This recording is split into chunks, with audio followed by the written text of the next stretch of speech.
Os problemas técnicos, mas voltamos, estamos aqui com vocês. Sejam todos bem-vindos e bem-vindas aos nossos associados aqui presentes e aos que nos acompanham nas suas casas. Então, é uma imensa alegria a gente estar podendo realizar mais um encontro com vocês e buscamos, respeitar as orientações das entidades de saúde para preservar a vida de cada um e cada uma. A pauta da nossa Assembleia Geral Extraordinária tratará sobre a reforma e a consolidação do Estatuto Social da Cooperativa. Lembramos que, após a nossa AGE, teremos um painel sobre economia e tendências do mercado. Aos que quiserem interagir, está aparecendo na tela de vocês o número do telefone, é o 49 DDD, número 99815 7270. Então, quem quiser fazer alguma pergunta, interagir, temos esse canal de comunicação. E, nesse momento, eu convido, então, o nosso presidente, o senhor Carlos Utzig, para fazer a condução dos trabalhos.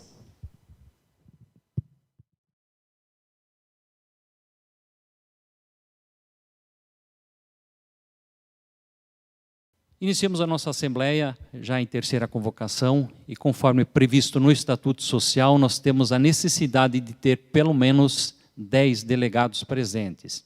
E na última conferência que fizemos na sala, observamos que já tínhamos 57 delegados presentes. Isso nos dá, então, a condição e quórum suficiente para iniciarmos o nosso trabalho. Desejo a todos, então, uma excelente Assembleia. E prosseguindo com o nosso trabalho, eu peço para o senhor Serafim Francisco Thyssen para que faça, então, a leitura do edital de convocação. Boa noite a todos. Edital de convocação. O presidente da Cooperativa de Crédito de Livre Admissão de Associados Itaipu, Cicobi Crédito Itaipu, no uso das atribuições que lhe confere o Estatuto Social, convoca os delegados que nesta data são em número de 180, em condições de votar, para reunirem-se em Assembleia Geral Extraordinária Digital, a realizar-se no dia 28 de abril de 2021, às 17 horas, com a presença de 2/3 dos delegados, em primeira convocação. Às 18 horas, com a presença da metade mais um dos delegados, em segunda convocação. Ou às 19 horas, com a presença de, no mínimo, 10 delegados, em terceira convocação, para deliberar sobre os seguintes assuntos. Ordem do dia.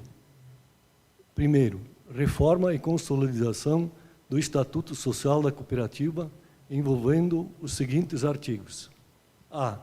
Artigo 10, inclusão do artigo sobre solidariedade. B. Artigo 77, inciso 1º, correção da referência a outro artigo. C. Artigo 81, alteração na redação. D. Renumeração dos artigos a partir do artigo 10 e atualização das referências efetuadas em outros artigos. A Assembleia Geral ocorrerá de forma digital e será transmitida diretamente do auditório da sede do Cicobi Crédito Itaipu, situada na rua João Pessoa, número 1490, bairro Centro, no município de Pinhalzinho, Santa Catarina, por meio de um aplicativo Cicobi Móvel, disponível gratuitamente nas lojas virtuais e acessível a todos os delegados que poderão participar e votar. Essa e outras informações podem ser obtidas detalhadamente no sítio da cooperativa. Pinhalzinho, Santa Catarina, 14 de abril de 2021. Carlos Alberto Utzig, presidente. Devolvo a palavra. Obrigado, Serafim. Prosseguindo, então, com a ordem do dia, nós temos o item A do nosso edital de convocação, diz que o artigo 10, temos a inclusão sobre a solidariedade. Então, a redação dele ficou assim, o artigo 10, a filiação à Central SCRS importa automaticamente solidariedade da cooperativa nos termos do Código Civil Brasileiro, limitada a seu patrimônio pelas obrigações contraídas pelo Banco Cooperativo S.A., Sicob S.A., Banco Sicob perante o BNDES e a FINAME, com a finalidade de financiar os associados da cooperativa ou do conjunto das demais filiadas, perdurando esta responsabilidade nos casos de demissão, eliminação ou exclusão, até a integral liquidação das obrigações contraídas perante o BNDES e a FINAME, contratadas até a data em que se deu a demissão, eliminação ou exclusão. Parágrafo 1º. A integração ao Sicob implica também responsabilidade subsidiária da cooperativa perante as obrigações mencionadas no caput deste artigo, quando os beneficiários dos recursos forem associados das cooperativas singulares filiadas a outras cooperativas centrais integrantes do Sicob. E o parágrafo 2º, a responsabilidade prevista no parágrafo anterior somente poderá ser invocada depois de judicialmente exigida a do Banco Sicob e da própria cooperativa que estiverem associados os beneficiários dos recursos. Atualmente a cooperativa, então, busca recursos no BNDES e FINAME e os associados fazem essa operação direto com o BNDES. Porém, a cooperativa é coobrigada nessas obrigações. Nós somos aval dessa operação. Se por acaso o associado não pagar essa operação, a cooperativa, como avalista, como coobrigada, precisa então fazer o pagamento dessa operação de crédito. E a inclusão desse artigo, então, diz o seguinte, que essa solidariedade ela será atribuída a todo o sistema Sicob. Atualmente, nosso sistema Sicob ele está formado por 16 cooperativas centrais, e a nossa cooperativa central, que está sediada em Florianópolis, ela tem filiada a ela 38 cooperativas singulares. Então, com a inclusão da solidariedade, temos o primeiro item. Se por acaso um associado vier a falhar com o pagamento de uma operação que ele pega no BNDES, e a cooperativa não tiver dinheiro, não tiver capital para honrar com esse pagamento, pagar essa operação de crédito, aí se aplica automaticamente o termo da solidariedade no sistema Sicob. Então, no Sicob Central. Então, primeiro, as 38 cooperativas deverão pagar essa operação de crédito. Se, eventualmente, essas 38 cooperativas não tiverem dinheiro para honrar com esse compromisso, e nem o Sicob Central, aí se aplica automaticamente a responsabilidade subsidiária. Aí a gente vai, então, a nível de Brasil, onde as 16 cooperativas centrais, com as suas singulares, suas cooperativas filiadas, então deverão fazer o pagamento dessas operações de crédito. Então, em resumo, a exigência do BNDES para ele continuar liberando dinheiro para nós podermos repassar para os nossos associados fazerem os seus investimentos, foi essa exigência. Então, que nós sejamos solidários a nível de cooperativa central e subsidiários a nível de Sicob Brasil. No item B, nós temos o artigo 77, inciso 1º. Temos ali uma correção da referência a outro artigo. A redação atual, nós podemos ver que o item 1 é representar a cooperativa passiva e ativamente, em juízo ou fora dele, salvo a representação prevista no artigo 71, inciso 1º desse Estatuto Social. Então, esse artigo 71 previsto na redação atual, ele estava errado. Fizemos, então, a proposição de fazer o ajuste. Podem ver que na redação proposta nós temos destacado somente o artigo 70, inciso 1º. Então, isso que vai mudar no artigo 77. Já no E no item C, o artigo 81, nós temos alteração na redação. A redação atual do artigo 81 diz que quaisquer documentos constitutivos de obrigação da cooperativa deverão ser assinados por 2 diretores executivos, ressalvada a hipótese de outorga de mandato. O que quer dizer com isso? Nós, atualmente, a cooperativa às vezes recebe bens em dação de pagamento, que os associados pegam empréstimo, não pagam e dão bem para a cooperativa, bens imóveis, móveis, e os diretores podem assinar esses documentos de venda posterior. Então, vem para a cooperativa, os diretores vendem esses bens. E nós temos alguns problemas em alguns cartórios, onde eles não aceitam essa redação. Eles entendem que essa venda, esse documento, deve ser assinado pelo Conselho de Administração. Então, o que fizemos?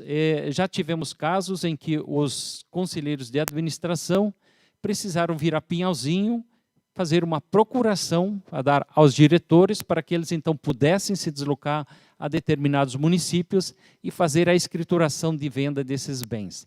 Então, a nossa proposta desse artigo é incluir que, dentre eles, inclusive os contratos de compra e venda de bens móveis e imóveis. Isso, então, dá condição para que os diretores, então, assinem esses documentos. No restante, esse artigo permanece com a mesma redação. E no nosso item D, nós temos somente a renumeração dos artigos a partir do artigo 10, que foi inserido novo. Então, na sequência, o artigo que era 10 vai ser 11, e assim, sequencialmente, até o último artigo, que nós, então, temos que fazer a reorganização da renumeração dos nossos artigos. Então, essa é a proposição que nós temos para os senhores apreciarem de votação. Vou passar a palavra ao nosso assessor jurídico, que também poderá, então, fazer as suas considerações, ele que nos acompanhou na alteração do Estatuto Social. Então, passo a palavra ao senhor Hélio Luiz Froza.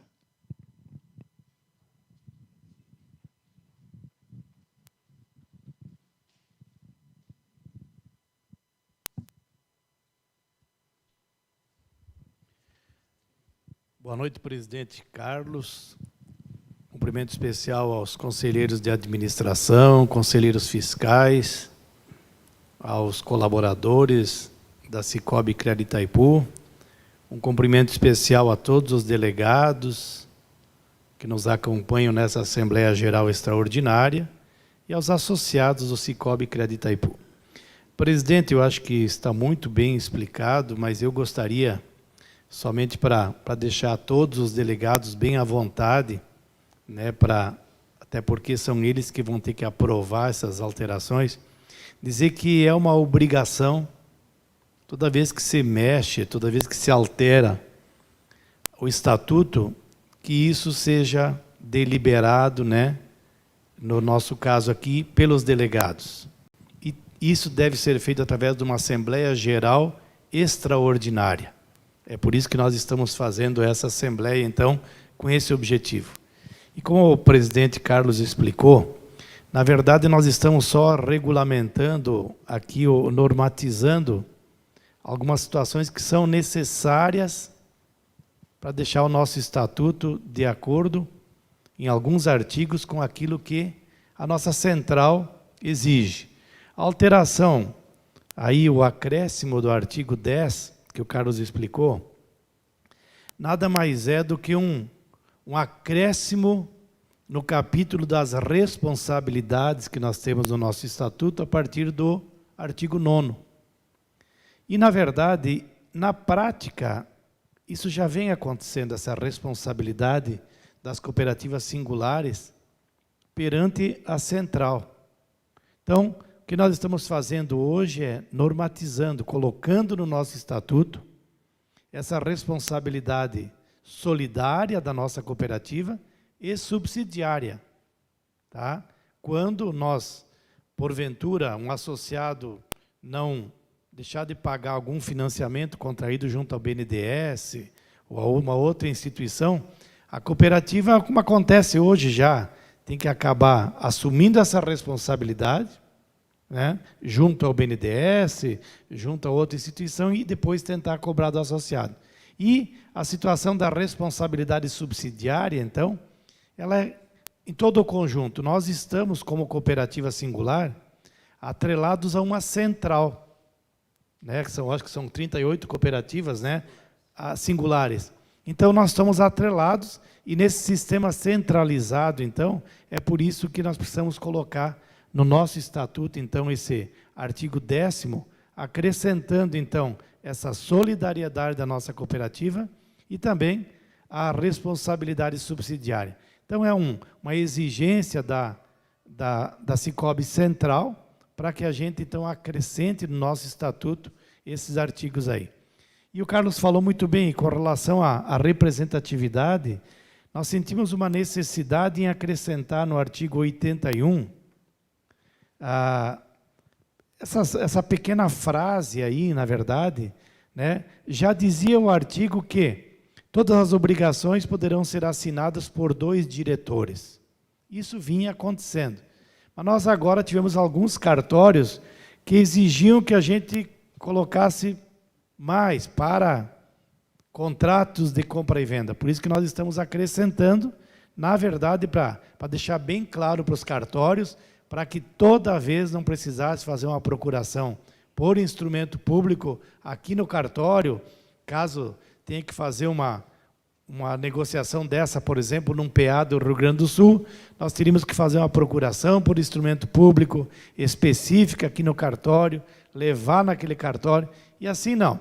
Continua a mesma sistemática, sempre terá que ser assinado por 2 diretores, mas eles poderão ir direto, então, ao PA ou ao cartório para assinar.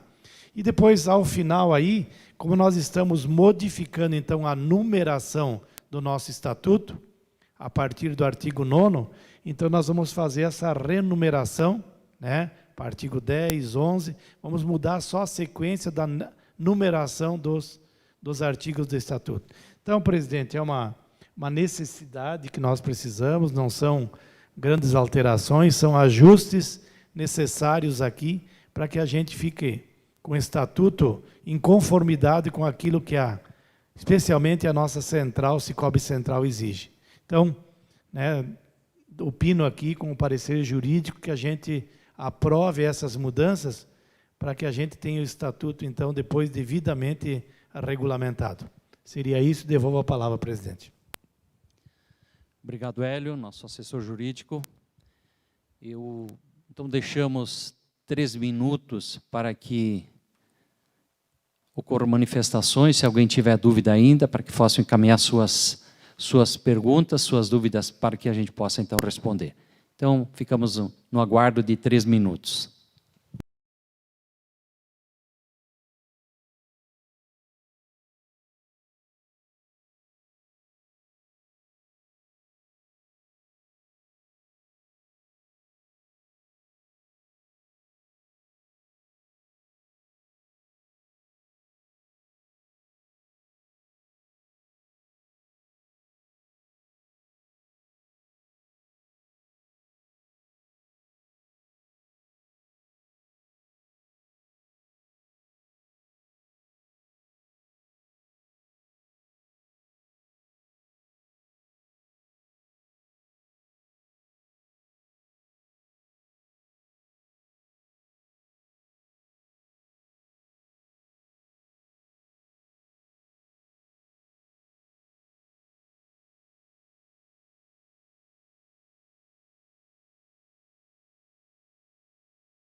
Então, retomando o nosso trabalho, nós não tivemos questionamento quanto aos artigos, quanto à nossa alteração estatutária. Então, na sequência, nós submetemos à aprovação o nosso Estatuto Social, essa alteração do Estatuto. Então, eu peço para que os delegados acessem o aplicativo MOB e façam, então, a sua votação. Retornaremos em 5 minutos.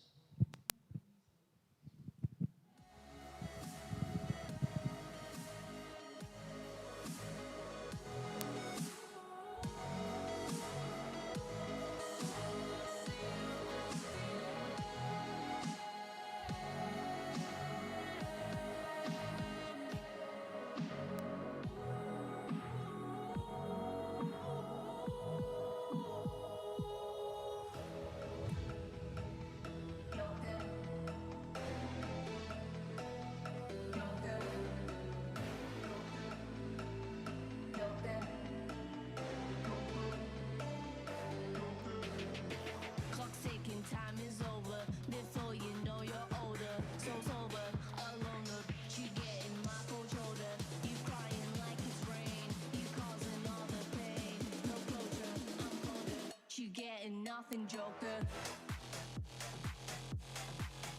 Get down.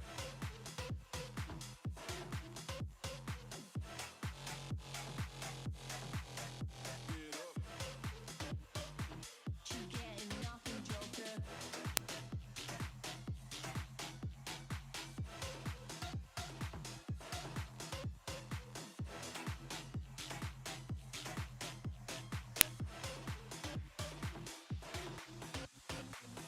Thinking time is over before you know you're older. You're getting my controller. No closure, I'm colder. She getting nothing, Joker. Clock's ticking, time is over before you know you're older. So sober, alone. She getting my controller. You crying like it's rain. You causing all the pain. No closure, I'm colder. She getting nothing, Joker. Joker. Joker. Joker. Joker. Joker. Joker. Joker. Clock's ticking, time is over before you know you're older. So sober, alone. You getting my controller. You crying like it's rain. You causing all the pain. No closure, I'm colder. You getting nothing, Joker. Get down. Get up.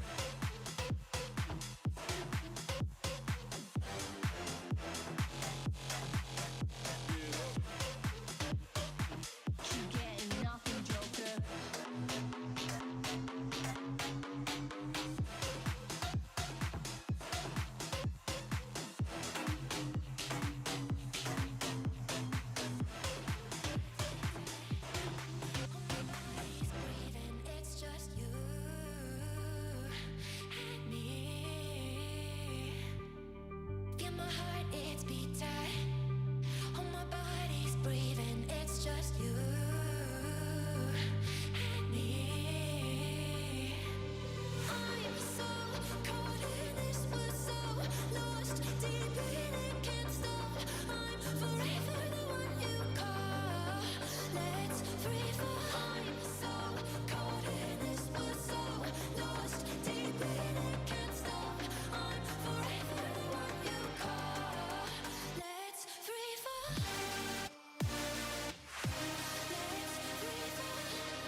Já temos o resultado. Nós tivemos 94 votos, sendo 93 sim e 1 voto não. Então, temos aprovado essa nossa reforma estatutária. Queremos agradecer a vocês associados por nos dar essa confiança de realmente continuar fazendo o melhor pela nossa cooperativa. Sabemos o quanto é importante essa alteração estatutária, principalmente a inserção do artigo 10. Ele nos dará mais limites para os associados. O BNDES, com certeza, liberará mais limites diante dessa nossa afirmação estatutária. Então, quero agradecer, em nome do Conselho de Administração, os votos que vocês nos concederam nessa noite. E, dando por encerrada a nossa Assembleia, eu quero agradecer, em nome do Conselho de Administração, a participação das senhoras, dos senhores, e pedimos para que permaneçam conectados. Na sequência, nós teremos, então, a palestra do professor Luciano. Luciano, é contigo agora. Espero que tu nos dê os caminhos da economia para que a gente, ao final do ano, tenha um bom resultado. Enfim, queremos agradecer a tua disponibilidade por estar conosco nessa noite e falar um pouquinho sobre mercado e tendências do mercado. Eu passo a palavra para a Aline, que está coordenando, é mestre de cerimônia, que então vai fazer a apresentação do nosso mestre, Luciano Ribeiro. Boa noite a todos, um grande abraço e até a próxima. Obrigada, Carlos. Agora, então, vamos ao nosso painel Economia e Tendências do Mercado. E quem vai conversar com a gente é o mineiro Luciano Ribeiro Machado. Luciano, que tem uma vasta experiência e um currículo muito rico na área da economia. Se eu for descrever todas as suas ações, as suas experiências, né, vou demorar, então vou deixar com ele isso. Mas ele, então, tem essa experiência com a economia e trabalha no nosso Centro Cooperativo Sicob, o nosso CCS. E lá ele tem atuado como superintendente de negócios. Caso alguém queira enviar alguma pergunta, participar, conversar, vai estar aparecendo na tela para vocês, repetindo aquele número com DDD 49 99815 7270. Seja bem-vindo, Luciano. Agora eu deixo com você a condução dos trabalhos. Obrigado, Aline. Boa noite. Vocês estão me ouvindo bem? Sim, Luciano, estamos te ouvindo muito bem. Que bom, né? Que ruim que eu não estou aí presencialmente, em função da pandemia, mas que bom que estamos conectados. Obrigado pelo convite, é um prazer muito grande estar com vocês nessa noite. Gostaria, primeiro, de cumprimentar nosso Carlos Alberto, em nome dele, a toda a diretoria, Conselho de Administração, Conselho Fiscal, os atuais e os antigos, que fizeram a história da cooperativa até aqui. E, Aline, agradecer pela atenção que você me dispensou, o cuidado, o zelo, a comunicação aí tempestiva, me orientando, e em seu nome, Aline, cumprimentar todos os colaboradores da nossa cooperativa, tá bom? Obrigada, Luciano. Oi? Obrigada. E vem escrevendo um desempenho que a gente considera extremamente sustentável, né? A cooperativa vem registrando um crescimento expressivo de ativos, de resultado, né? De produção, e a gente celebra muito essa performance. E o Carlos me fez um desafio, e que desafio, né, Carlos? Falar de cenários num momento como esse é bem complicado. Eu me recordo de um professor que eu tinha lá no meu curso de pós-graduação em Viçosa, até ali comentou, fala um pouco da sua carreira aí, Luciano. Eu me formei em engenharia agronômica em Viçosa, em 93, e lá segui estudando, onde fiz meu mestrado, meu doutorado em economia, né? Depois trabalhei em várias coisas. Uma das carreiras que eu me orgulho muito foi a de professor durante 22 anos, e já estou no Sicob há 17 anos, e agora estou apoiando lá o pessoal de Brasília, aqui de Brasília, né, na gestão de negócios. E um professor que eu tinha, ele falava assim, gente, quando vocês forem falar de cenário, vocês não contam como é que vocês fizeram as contas não, viu? Porque isso é igual almoço de refeitório de universidade, a gente come porque não vê fazendo. uma brincadeira que a gente faz, mas é porque os economistas, quando eles vão projetar, né, qualquer variável que a gente for considerar a oscilação dela ao longo do tempo, já muda o cenário, né? Então, para projetar um cenário, acreditar no cenário, a gente tem que fazer vários pressupostos, né? E isso torna a economia extremamente passível de oscilações, né? Mas é dentro de assim mesmo que a gente trabalha e a gente vai tentar contribuir com vocês com alguma perspectiva sobre a economia, né? Nesse momento tão conturbado. A gente começa agradecendo a Deus por estarmos aqui hoje, eu daqui falando e vocês aí escutando, né? Por nossa saúde, de nossas famílias, de nossos amigos, nossos colegas de trabalho, que sem essa bênção divina em nossas vidas nós não estaríamos aqui, né? E tudo que a gente conseguiu até aqui, seja institucionalmente ou pessoalmente, a gente deve agradecer a Deus por ter nos concedido essa bênção. Dito isso, vamos começar a falar um pouquinho da nossa economia. Eu vou tentar então subir aqui uma projeção, só peço a Aline que me confirme se vai subir direitinho.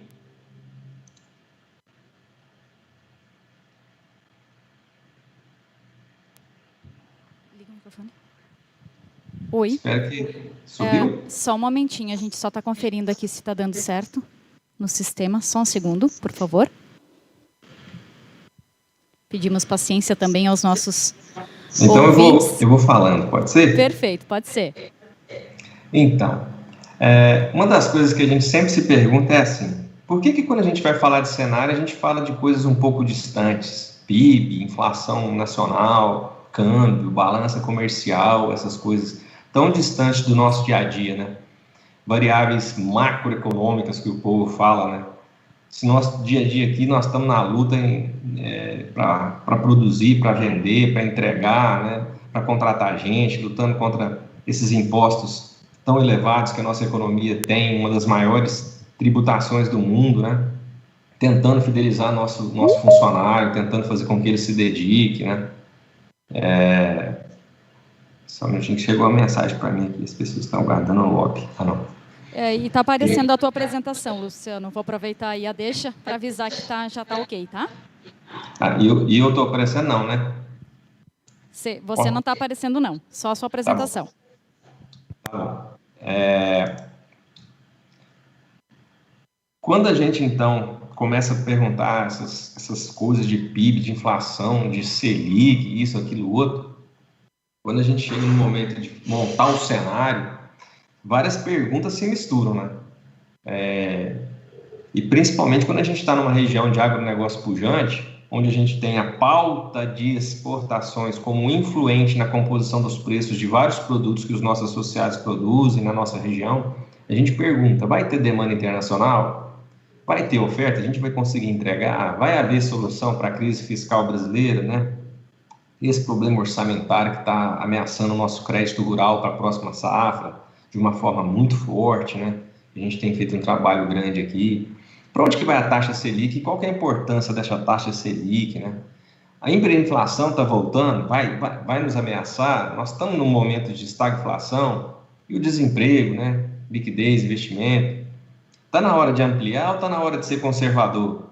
E esse negócio de open banking, banco digital, como é que eu tenho que pautar minhas atitudes? No curto prazo ou no longo prazo? Então, quando a gente fala de cenário, a gente discute com os nossos amigos, nossos colegas, e quando a gente vem para a cooperativa montar nossas estratégias, essas perguntas elas precisam pelo menos de um norte para a gente balizar um pouquinho os nossos negócios e as nossas tomadas de decisões, especialmente o empresário brasileiro, né?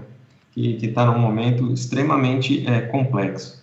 As respostas dessas perguntas, elas são muitas vezes não tão variáveis, porém, na hora que a gente vai descer para entender um pouco os impactos disso no nosso dia a dia, varia muito, sabe? Às vezes, dentro de uma mesma região, você vai ter, no mesmo segmento, por questões de características financeiras do empresário, um momento onde, trabalhando na mesma atividade, um deve zelar pela liquidez e o outro não. Ele deve tentar expandir um pouquinho e fazer investimentos em função do seu posicionamento de mercado, ou seja, por mais que nós tenhamos tendências, e a gente vai falar disso aqui, o impacto individual ele é muito relativo. Uma outra coisa que eu gosto muito de falar, quando a gente tem um público assim, diversificado, é sobre essa queda de braço, né?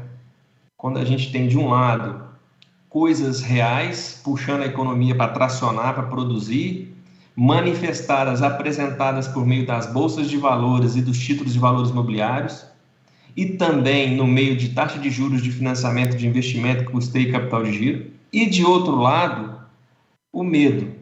E esse medo quase sempre faz com que os investimentos saiam da bolsa, das TVMs e dos juros, dos financiamentos para o dólar. Então, há uma queda de braço, né?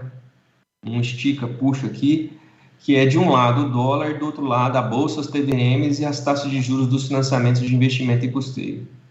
Todas as vezes que a gente tiver aumento do índice de confiança, há um movimento natural por busca de ações, por busca de títulos de valores imobiliários e por busca de mais crédito. E toda vez que a gente tem mais incerteza, há uma fuga da bolsa, uma fuga da taxa dos títulos de valores imobiliários e uma fuga dos financiamentos. E o pessoal tende a se movimentar um pouquinho para o dólar. Bom, pessoal, se isso é verdade, como que se comunica, então, a minha economia regional, nacional, com o resto do mundo? O principal duto de comunicação é o câmbio, né? O câmbio ele tem uma importância extremamente estratégica para o país, especialmente para um país que tem uma pauta de exportações muito ampla e forte, principalmente calcada em grandes volumes de commodities, né? Então, o câmbio ele é um canal de ligação entre o mundo real, ou seja, o nosso dia a dia, e o resto do mundo. E esse câmbio, então, ele vai ser um resultado do equilíbrio da balança comercial e da balança de pagamentos. O que é balança comercial? É exportação menos importação, basicamente é isso. É o que a gente gasta para importar e o que a gente recebe exportando. E o que é balança de pagamentos? São todas as remessas de dinheiro que um país faz com o resto do mundo. Então, vai muito além da balança comercial, certo? O que é um câmbio de equilíbrio para um país?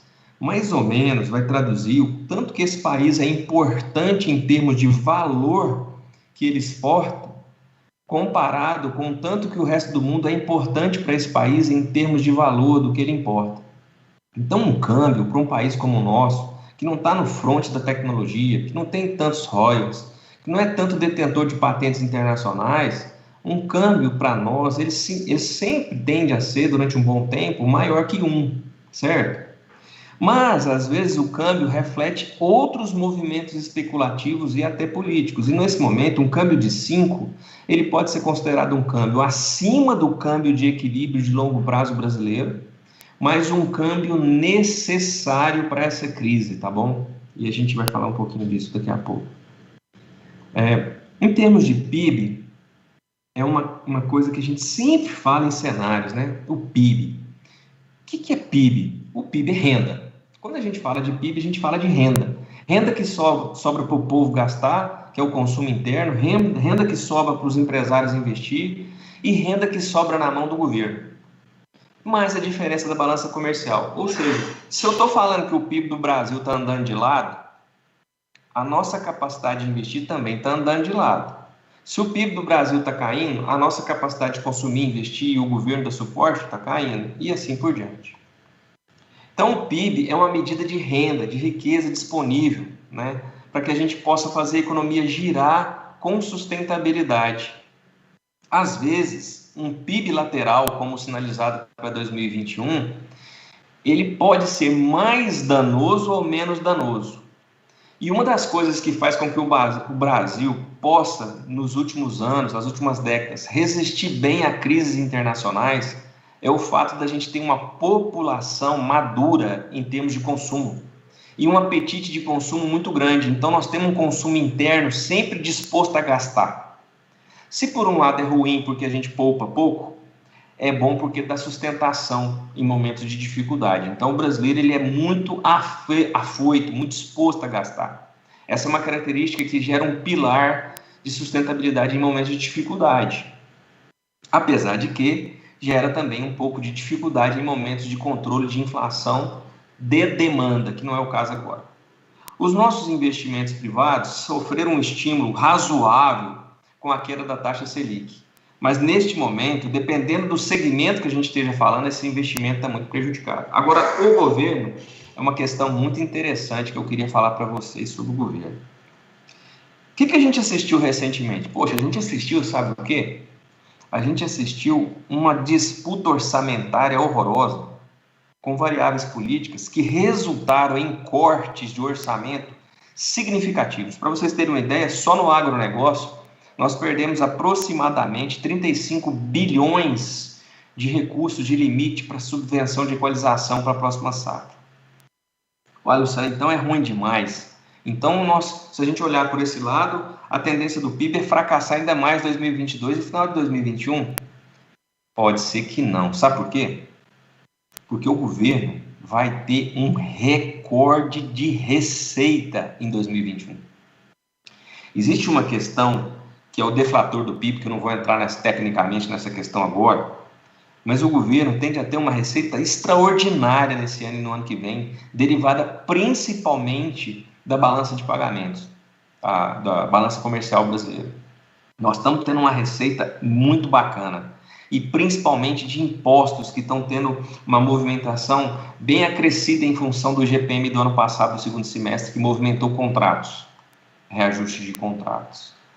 Portanto, há uma diferença entre o orçamento que está contingenciado, o PIB, as variáveis que compõem esse orçamento e a receita efetiva disponível para gasto. Essa sinalização, que não é cogitada na maioria das vezes, me leva a crer que nós vamos ter um governo com capacidade de apoiar o resgate do investimento a partir do segundo semestre, especialmente considerando que 2022 é ano de eleição. Esse próximo pontinho que eu coloquei aí para nós é um ponto muito delicado e muito importante, sabe? Que a gente fala pouco dele. Uma coisa é o PIB voltar a crescer. Outra coisa é a gente ter condição de exercer com galhardia nossas exportações. Mas a principal variável que está machucada nesse momento é o desenvolvimento econômico.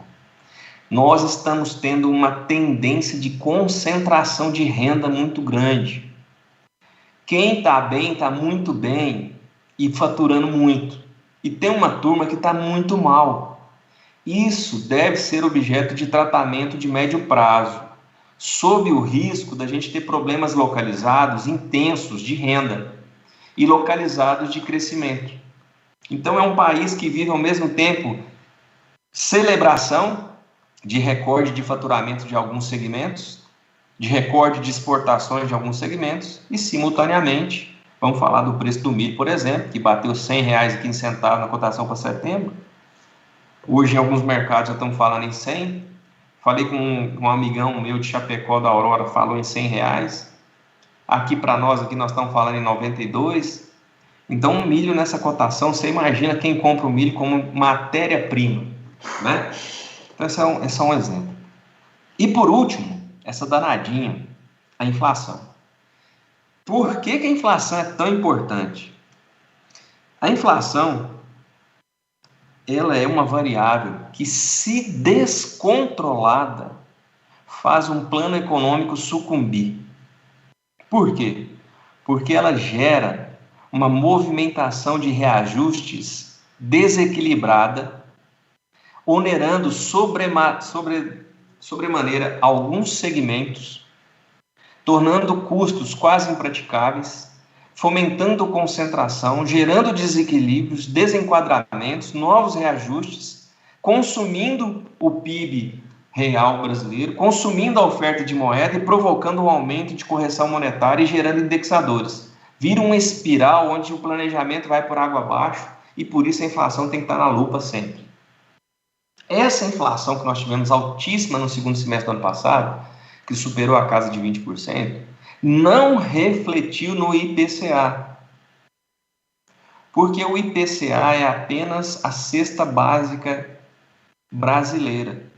Não entra no IPCA a maioria dos custos de contrato que estão espelhados no IGPM. Então, a nossa inflação hoje, ela não trouxe impactos com muito potencial de dano para a nossa economia, porque ela ainda não se refletiu na mesma proporção no IPCA. E por que ela não está se refletindo no IPCA? Por um lado, porque nós temos uma restrição de demanda de varejo no Brasil inteiro, por problema de renda e também de precaução.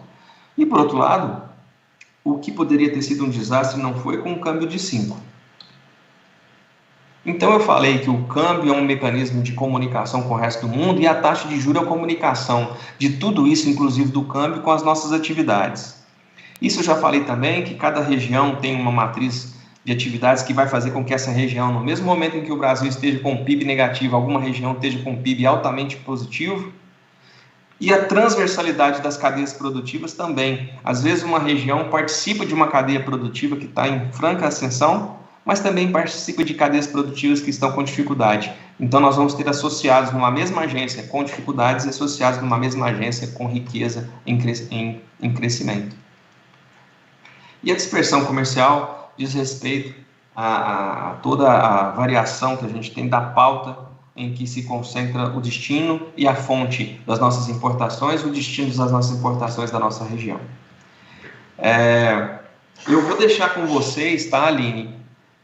E Carlos Alberto, essa apresentação ela tem uma série de slides, eu vou até inserir alguns outros dos Estados Unidos, que tem a taxa de juros americana, enfim, porque a gente vai ter que acelerar um pouquinho agora. Mas então vai ficar muita informação para vocês. Basicamente, quando a gente olha então para fora, a notícia não está tão ruim, tá? O que é o mais preocupante? O mais preocupante é que nesse momento, o Treasury, que é a taxa de juros do Fed, de longo prazo e médio prazo, sofreu um reajuste para cima que chama atenção, né? Só que esse reajuste ele vai ser tratado agora principalmente com a divulgação do comportamento da inflação americana no primeiro trimestre. Há muitos especialistas que já dizem que essa taxa de juros americana ela tende a sofrer um arrefecimento, ela não vai cumprir essa alta que está projetada. Isso é muito importante para a gente, porque lembra daquela quedinha de braço? Toda que tem um cachorrinho puxando e um menino lá na praia, aquela fotinha que eu coloquei, toda vez que a gente tem essa quedinha de braço aí, se o juro americano, que é um papel mais desejado do mundo, sobe ou ameaça subir, isso faz com que, para a gente não ficar de fora nessa relação de troca, o resto das moedas tem que subir juro. Subindo o juro de fora a fora, começa a haver uma movimentação de recursos necessários para investimento de longo prazo. E isso também concorre com um processo de investimentos produtivos que geram consumo e geram mais demanda de exportação.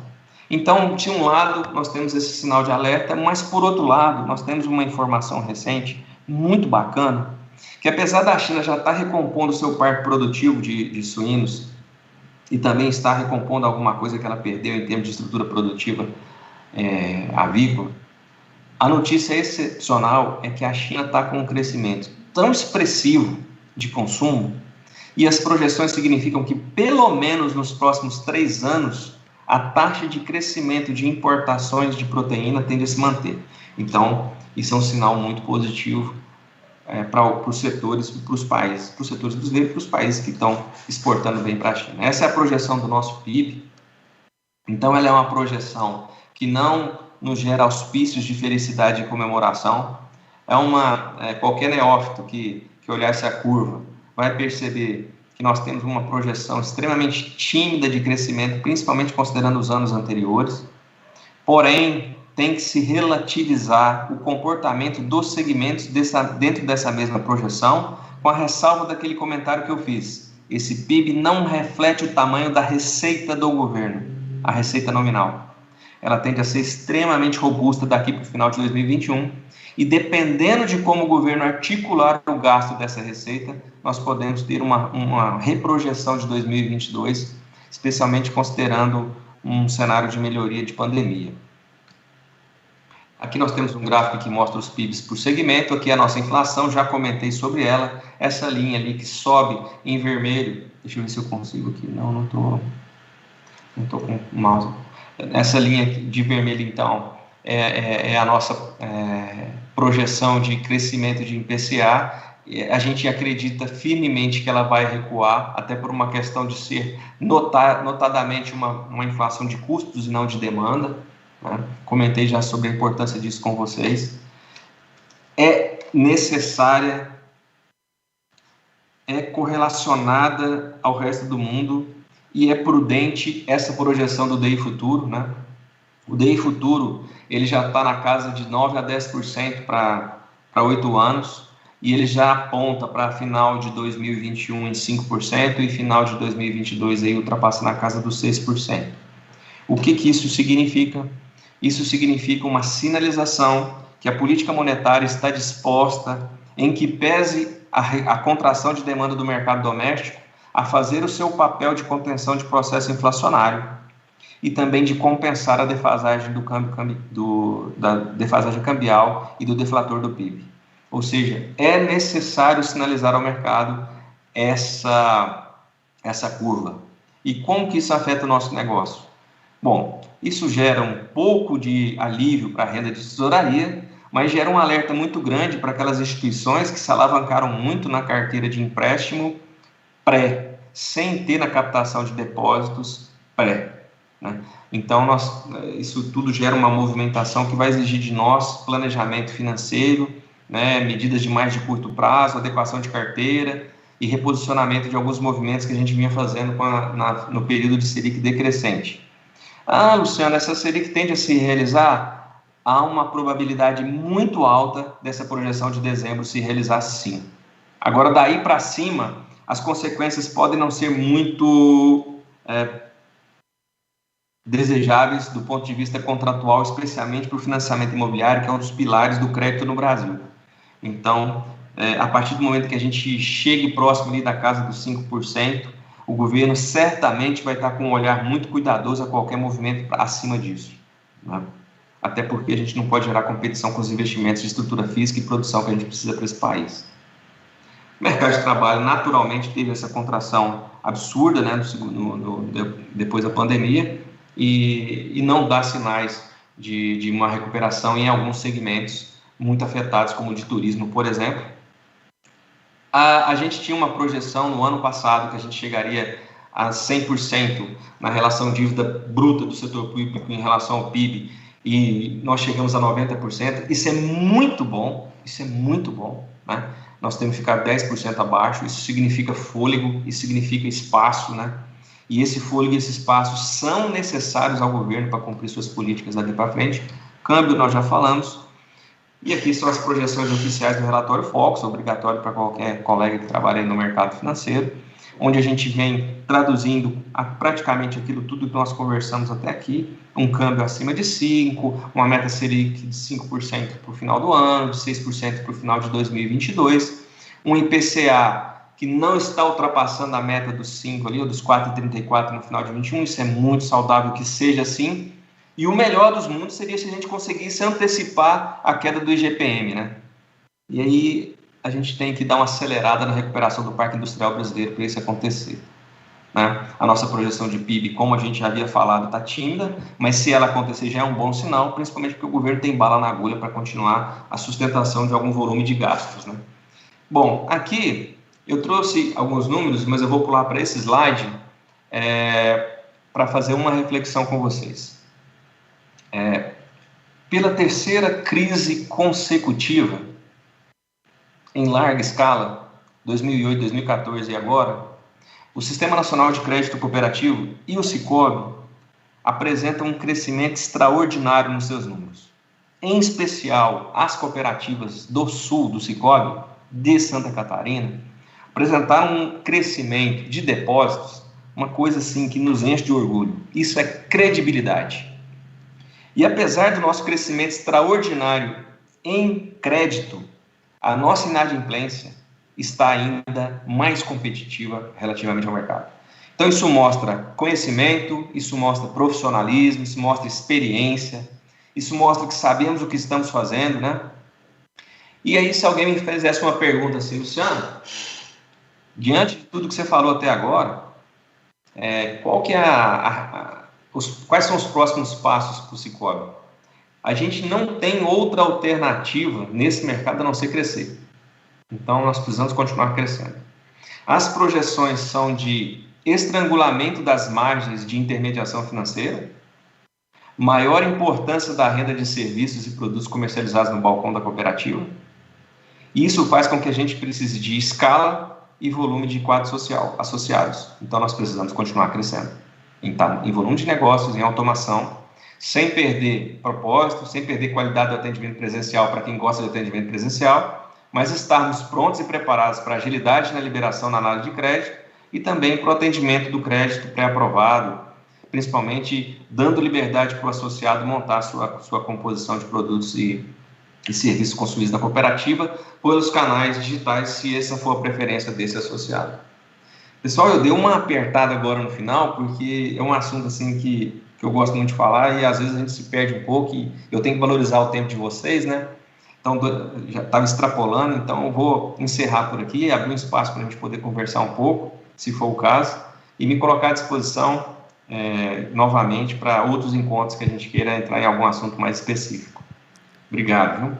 Luciano, queremos agradecer então a tua disponibilidade, nos dar essas preciosas informações. Tu falaste aí do corte de 35 bilhões na equalização de recursos que possivelmente serão para o agro, né? Isso demonstra que o sistema cooperativo cada vez mais deve buscar recursos, aumentar os seus depósitos e que possivelmente nós possamos então, diante do fundo que nós temos, depósitos à vista e a prazo, as nossas captações, equalizar recursos. O governo não tem, nós pedimos para que ele pague então a diferença na taxa de juro e nós financiamos então o nosso associado, o nosso agronegócio, que é muito forte, principalmente aqui na região sul e no oeste, onde nós trabalhamos. É isso? É exatamente isso, Carlos. Então, hoje, se a gente tem algo em torno de 10 bi de equalização com fundo do Tesouro Nacional, a gente está equalizando recursos de poupança, que o sistema Sicoob captou na praça onde a gente atua, e recursos próprios que vocês centralizaram lá no Banco OB, no Banco do Sicoob. Então, ambos são as duas fontes mais equalizadas. Hoje a gente tem algo em torno de 10 bilhões de saldo devedor nessas carteiras. Perfeito. Novamente agradecer. E nós já vamos reservando um espaço para que a gente possa ter uma palestra presencial. Tu vem aqui falar umas 2 horas com os nossos associados. Vamos torcer para que esse quadro pandêmico que estamos vivendo, ele passe o mais breve possível e possamos então fazer um encontro presencial. E aí a gente vai ter condições de pagá-lo, porque hoje não estamos pagando nada, tá? Tá grátis essa palestra para nós. Muito obrigado, um grande abraço. Um grande abraço a toda a família do Sicoob Crédito Itaipu. Obrigado pela oportunidade. Fiquem todos com Deus. Luciano, viu só? É só dar uma canja e o pessoal abusa, né? Luciano, mas reforçar então o nosso agradecimento para você. Muito obrigada. E também queremos leve o carinho aqui do povo do Oeste e do Rio Grande do Sul, que estava nos acompanhando nesse momento. E também queremos agradecer a todos os que estiveram presentes com a gente nessa noite até esse momento. Forte abraço, fiquem com Deus.